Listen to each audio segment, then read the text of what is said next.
नमस्कार। जय जय श्री सीताराम। आज हम श्राद्ध क्या है उसके विषय में चर्चा करेंगे। पितरों के उद्देश्य से विधि पूर्वक जो कर्म श्रद्धा से किया जाता है उसे श्राद्ध कहते हैं। श्रद्धा या पितृन उद्देश्य विधिना क्रियते यत् कर्म तत् श्राद्धम। श्रद्धा से ही श्राद्ध शब्द की निष्पत्ति होती या व्युत्पत्ति होती है। एक अन्य परिभाषा यह प्राप्त होती है, श्रद्धार्थ मिदम श्राद्धम, या श्रद्धाया कृतम संपादित मिदम, या एक और श्रद्धाया दीयते यस्मात् तत्श्राद्धम, तथा श्रद्धाया इदम श्राद्धम।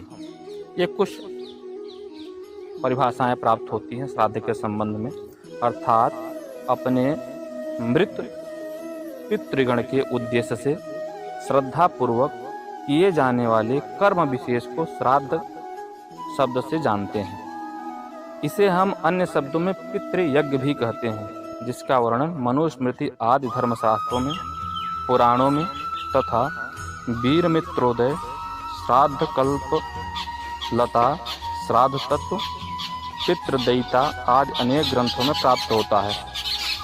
महर्षि पाराशर के अनुसार देश काल तथा पात्र में हविष्यादि विधि द्वारा जो कर्म तिल, यव और दर्भ अर्थात कुशा द्वारा मंत्रों से युक्त होकर श्रद्धापूर्वक किया जाए वही श्राद्ध है। देशे काले च पात्रे च विधिना हविषा च यत तिलैर दर्भैश्च मंत्रैश्च श्राद्धम स्वच्छिद्या युतम।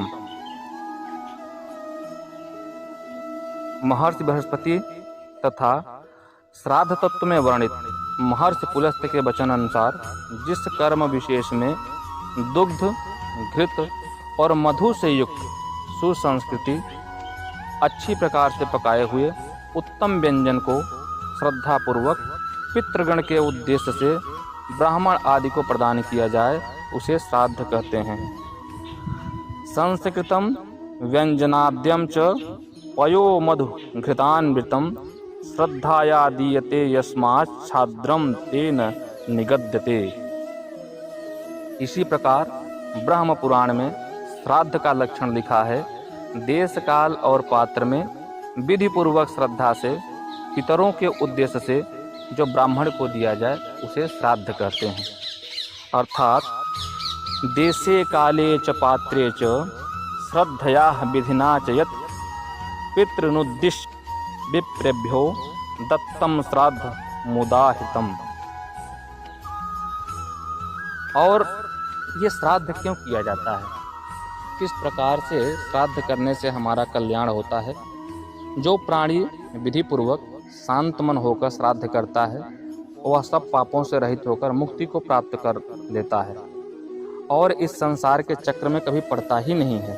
मात्र और मात्र श्राद्ध कर्म अगर कर दिया जाए तो पितृ तो हमारे संतुष्ट होते हैं, लेकिन व्यक्ति भी आवागमन के चक्र से मुक्त हो जाता है। यो नेन विधिना श्राद्धम उर्वाद वै शांत मानसः वपेत कल्मषो नित्यम याति न वर्तते पुनः, कूर्म पुराण में कहा गया है। अतः प्राणी को पितृगण की संतुष्टि तथा अपने कल्याण के लिए श्राद्ध अवश्य करना चाहिए। इस संसार में श्राद्ध करने वाले के लिए श्राद्ध से श्रेष्ठ अन्य कोई कल्याणकारी उपाय नहीं है। इस तथ्य की पुष्टि महर्षि सुमंत द्वारा भी की गई है। श्रद्धात परतरम नान्यस श्रेयस्कर मुदाहितम तस्मात् सर्वप्रत्नेन श्राद्धम कुर्याद् विचक्षणः। अर्थात इस जगत में श्राद्ध से श्रेष्ठ अन्य कोई कल्याणप्रद उपाय नहीं है। अतः बुद्धिमान मनुष्य को यत्पूर्वक श्राद्ध अवश्य करना चाहिए। इतना ही नहीं, श्राद्ध अपने अनुष्ठाता की आयु को बढ़ा देता है, पुत्र प्रदान कर कुल परंपरा को अक्षुण्ण रखता है, धन धान्य का अंबार लगा देता है, शरीर का बल पौरुष बढ़ाकर उसके अंदर नए नए विचारों का संस्कार करता है, संचार करता है, पुष्टि प्रदान करता है और साथ ही साथ श्राद्धकर्ता के यश का भी विस्तार करता है। आयुः पुत्राणि यशः स्वर्गम कीर्ति पुष्टिम बलम श्रितम पशून सौख्यम धनम धान्यम प्राप्नुयात पितृपूजनात्। यम स्मृत गरुड़ पुराण श्राद्ध प्रकाश में ऐसा वर्णन है। अच्छा, हम जब यह श्राद्ध करते हैं तो हमारे मन में आता है कि श्राद्ध से पितरों को वास्तव में कुछ लाभ होता है। तो श्राद्ध से पितरों को भी लाभ होता है और हमको भी लाभ होता है। एक तो श्राद्ध करने से मनुष्य का जो सांसारिक जीवन है वह तो सुखमय बन ही जाता है और साथ ही साथ परलोक भी सुधरता है और अंत में मुक्ति को भी प्राप्त करता है। आयुः प्रजाम धनाम विद्याम स्वर्गम मोक्षम सुखानि च प्रयच्छन्ति तथा राज्यम पितरः श्राद्ध तर्पिता। मार्कंडेय पुराण में कहा गया है कि श्राद्ध से संतुष्ट होकर पितृगण श्राद्धकर्ता को दीर्घायु, संतति, बल, विद्या, राज्य, सुख, स्वर्ग और इसके साथ साथ मोक्ष भी प्रदान करते हैं। अत्रि संहिता का कहना है, जो पुत्र, भ्राता, पौत्र अथवा दौहित्र आदि पितृ कार्य श्रद्धा अनुष्ठान में संलग्न रहते हैं वे निश्चित ही परम गति को प्राप्त करते हैं। यहाँ तक लिखा गया है कि जो श्राद्ध करता है, जो उसके विधि विधान को जानता है, जो श्राद्ध करने की सलाह देता है और जो श्राद्ध का अनुमोदन करता है, इन सबको श्राद्ध का पुण्य फल मिल जाता है। जैसे कहा गया है रामचरितमानस में ना कि करहि सुनहि अनुमोदन करहि, कि जो भक्ति भाव को करता है, सुनता है या अनुमोदन करता है, उस सबको समान फल प्राप्त होता है। उसी प्रकार से जो श्राद्ध के लिए लोगों को प्रेरित करता है, उसकी क्रिया विधि को जानता है और करता है, समान फल को प्राप्त करता है। उपदेष्टा नुमत्ता च लोके तुल्य फलौ स्मृतौ। लेकिन अगर हम सोचते हैं कि श्राद्ध का जो विषय है और विधान है ये हम तो मान लो कर रहे हैं, तो संसार में तो बहुत से लोग नहीं कर रहे हैं, और जो नहीं कर रहे हैं तो उनको क्या इसका कुछ फल प्राप्त होगा या उससे कुछ हानि होगी? एक बात तो समझ लीजिए कि जो ये महायात्रा है यमलोक की, इसमें तो व्यक्ति अपना स्पोज शरीर, भोज्य सामग्री कुछ ले तो जा सकता नहीं है, लेकिन अगर उसके सगे संबंधी श्राद्ध विधि से जो कुछ उसको देते हैं वही उसे मिल जाता है। शास्त्र ने मरणोपरांत पिंडदान की व्यवस्था की है।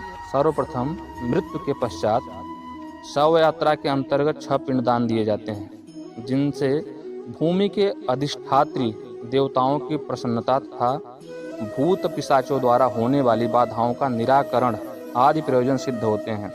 इसके साथ ही दशग्रात में दिए जाने वाले 10 पिंडों द्वारा जीव को आतिवाहिक सूक्ष्म शरीर की प्राप्ति होती है, और वह मृत व्यक्ति की महायात्रा के प्रारंभ की बात हुई। अब आगे जो उसका पाथेय अर्थात रास्ते का भोजन सामग्री है, उसकी जो आवश्यकता होती है उसे उत्तम खोड़सी में दिए जाने वाले पिंडदान से प्राप्त होता है, और यदि सगे संबंधी पुत्र पौत्रादि न दे तो भूख प्यास से उस जीव को बहुत ही दारुण दुख प्राप्त होता है। ये तो जिसको श्राद्ध नहीं मिल रहा है उसके लिए, लेकिन अगर जो नहीं कर रहा है वह भी बहुत दुख को प्राप्त होता है। श्राद्ध न करने वाले को भी पग पग पर कष्ट का सामना करना पड़ता है।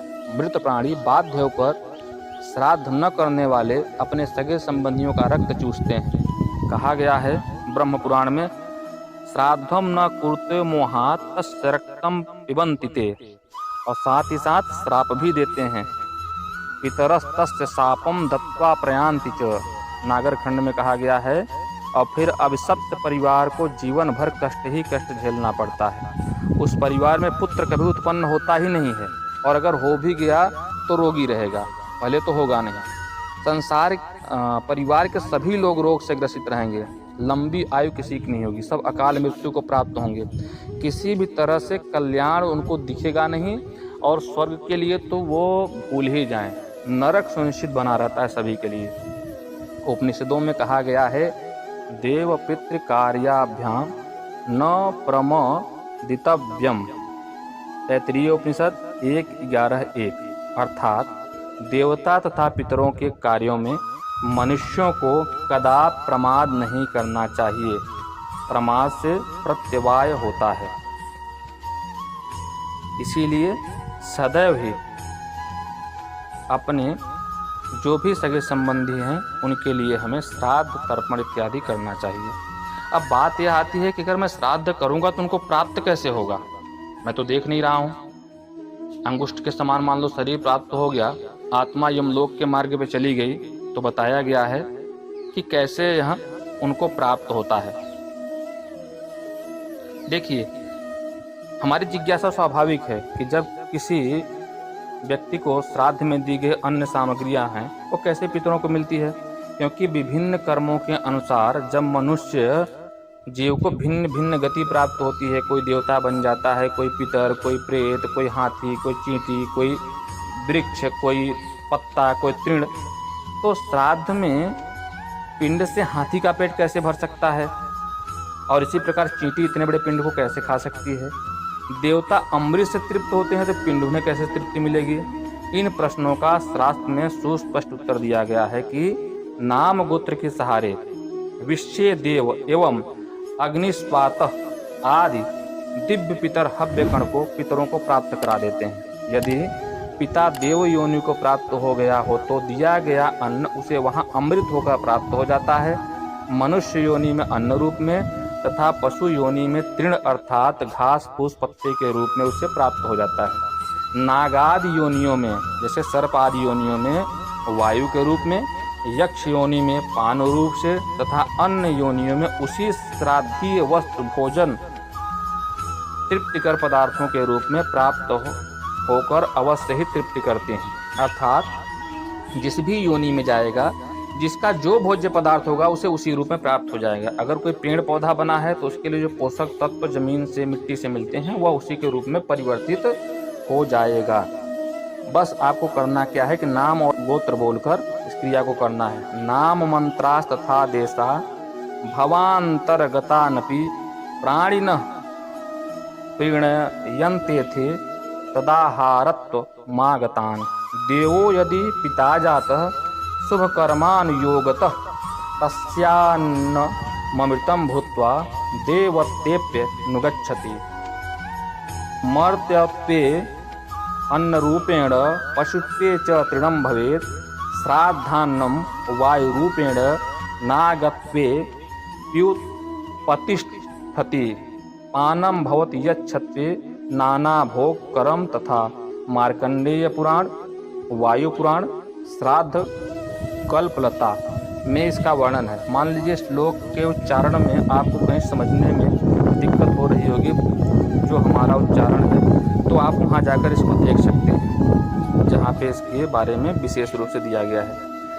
जिस प्रकार गौशाला में भूली माता को बछड़ा किसी न किसी प्रकार ढूंढ लेता है, उसी प्रकार से मंत्र जो है उस वस्तु जात को प्राणी के पास किसी न किसी प्रकार पहुँचा ही देता है।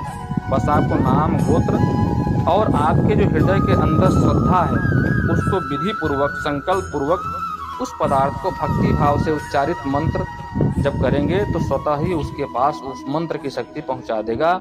चाहे जीव सैकड़ों योनियों को भी पार क्यों न कर गया हो, तृप्ति तो उसके पास पहुंच ही जाती है। अब मान लीजिए कि किसी को मच्छर की योनि प्राप्त हो गई, उसकी आयु 7 दिन की है, ऐसे छोटे छोटे उसको योनियां प्राप्त होती रहेंगी तो हो सकता है आपके जीवन चक्र में उसकी 1000 योनि गुजर गई हो। लेकिन अगर आप नाम गोत्र उच्चारित करके संकल्प शक्ति के द्वारा अगर आप उसको पिंडदान देंगे तो उसका शब्द उसको अवश्य ही प्राप्त हो जाएगा, इसमें कोई संशय नहीं है। यथा गोष्ठे पणष्ठाम वै वस्सो विंदेत मातरम तथा तम नयते मंत्रो जंतुर प्रावतिष्ठते। नाम गोत्रम च मंत्रश्च दत्तमन्नम नयन्ति तम अपयोनि सतम प्राप्तम स्त्रीप्ति तानुगच्छति। वायुपुराण उपोद्घात 83, 119, 120। तो इस प्रकार से अगर आप कर्म करते हैं तो श्राद्ध का जो अन्न है वह हमारे पितरों को प्राप्त हो जाता है। आगे आने वाले वीडियो में हम बात करेंगे कि ब्राह्मणों को भोजन कराने से श्राद्ध की कैसे पूर्ति होती है। इसके अलावा अगर धन अभाव है तो श्राद्ध कैसे किया जाए, श्राद्ध के अधिकारी कौन कौन से हैं, श्राद्ध के भेद क्या हैं, कितने प्रकार के श्राद्ध हैं, मृत्यु तिथि तथा पितृपक्ष में श्राद्ध करना आवश्यक है तो उसकी विधि क्या है कि कौन समय किस प्रकार के श्राद्ध करने चाहिए। इसमें फिर पंचबली वगैरह आता है, उसका क्या महत्व है, या अन्नदान का क्या महत्व है, पितरों के श्राद्ध के समय ब्राह्मण के भोजन की क्या व्यवस्था है, अशौच विचार क्या है, बालक की मृत्यु पे कैसे शौच रहेगा, बालिकाओं की मृत्यु पे कैसे शौच रहेगा, इन सारे विषयों को विस्तारित करेंगे। तो कृपया आप सभी से करबद्ध प्रार्थना है कि हमारे चैनल को सब्सक्राइब करके बेल आइकन को प्रेस कर दीजिए, ताकि जो भी जानकारी है सनातन धर्म की गूढ़ से गूढ़ जानकारी जो कि आपके जीवन में प्रकाश लाने वाली है वह आप तक पहुंचती रहे। क्योंकि इन सब विषयों को समझने के लिए आपको सबसे पहले तो पुस्तक खोजना पड़ेगा, और पुस्तक मिलने के बाद इस विषय को आप कितने अच्छी तरह से समझ सकते हैं उसके लिए कोई आपको विद्वान चाहिए समझाने वाला। क्योंकि इस पुस्तकों की भाषाएं सामान्य जनमानस के लिए उतनी सुलभ नहीं होती है। इसीलिए मैं सरलतम तरीके से छोटे छोटे वीडियो बनाकर आपको पूरे विषय की जानकारी देना चाहता हूँ। और मेरा इसमें कोई स्वार्थ निहित नहीं है, सिर्फ मैं सनातन धर्म की जो विशेषता है वह आपके सामने प्रस्तुत करना चाहता हूँ। उसकी क्या वैज्ञानिकता है, जो वेदों में ज्ञान है, जो पुराणों में ज्ञान है, उसका क्या विज्ञान है, वह सब आप तक पहुँचाना चाहता हूँ। और उसका एक और एक मात्र तरीका है कि आप चैनल को सब्सक्राइब कर लें, ताकि उस ज्ञान को आप तक मैं पहुँचा सकूँ सुलभता से, नोटिफिकेशन के माध्यम से। इस पूरे वीडियो को देखने के लिए आपका हृदय से धन्यवाद। नमस्कार। जय जय श्री सीताराम।